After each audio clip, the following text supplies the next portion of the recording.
Hey friends, in this video you're going to learn the fundamental strategy you need to know whenever you're starting a negotiation. It will multiply your effectiveness as a negotiator, and even better, it's easy to understand and simple to use, although it does take a bit of practice. So let's get into it. The secret we're going to unlock today is inspired by Chris Voss's book, Never Split the Difference. It's a fantastic book, and one of the aspects we're going to look at today is really transformational in how you approach negotiations. It's a strategy you can use every day in every negotiation you go into, and it's all about recognizing the type of negotiator you're battling with.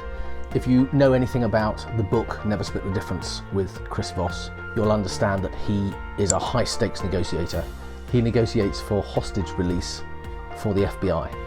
And in his book, he categorizes negotiators in three distinct types: assertive, accommodating, and analytical.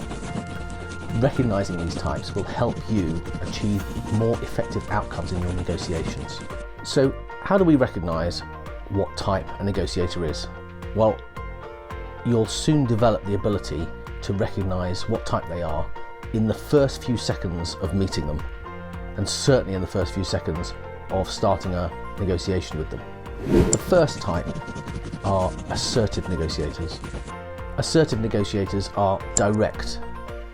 They're often very intense. They value control.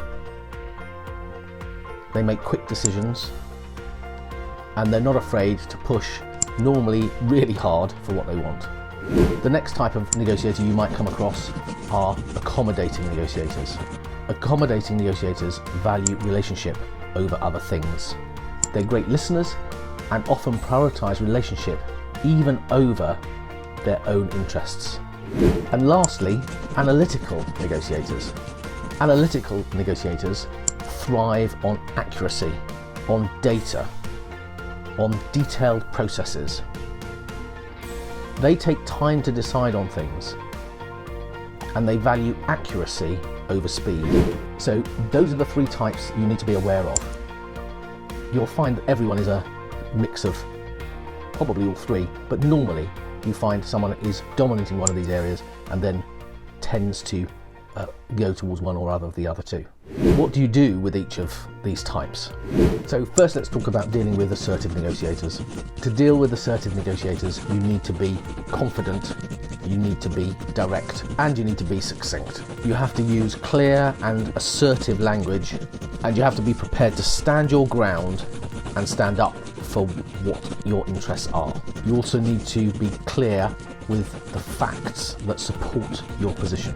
Tactics that help with your negotiations with an assertive negotiator include the use of something called calibrated questions. Calibrated questions are open-ended queries. They're things like asking how or what. They're there to make the other person think and reveal more information. Another way to deal with an assertive negotiator is to disarm them, and you do that by using an accusation audit.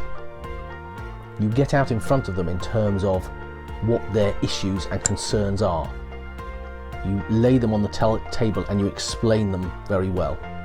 In doing that, you're trying to describe their criticisms of your position or your approach in the way that they would describe them. And doing that disarms them. It shows them that you've considered their perspective. Dealing with an assertive negotiator is about striking a balance. You need to be assertive, but you also need to maintain respect and seek a collaboration with them. So now let's talk about accommodating negotiators. So when you're negotiating with an accommodating negotiator, you need to build a connection.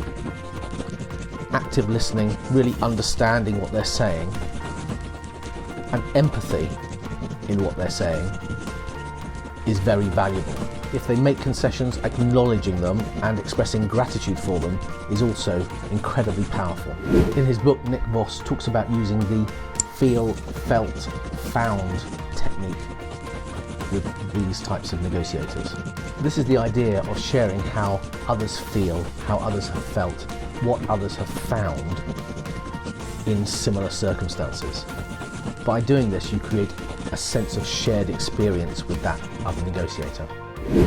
And with this type of negotiator, it's open to you to look for creative solutions, to look for ideas that meet their aspirations perhaps in a different way while still meeting your objectives.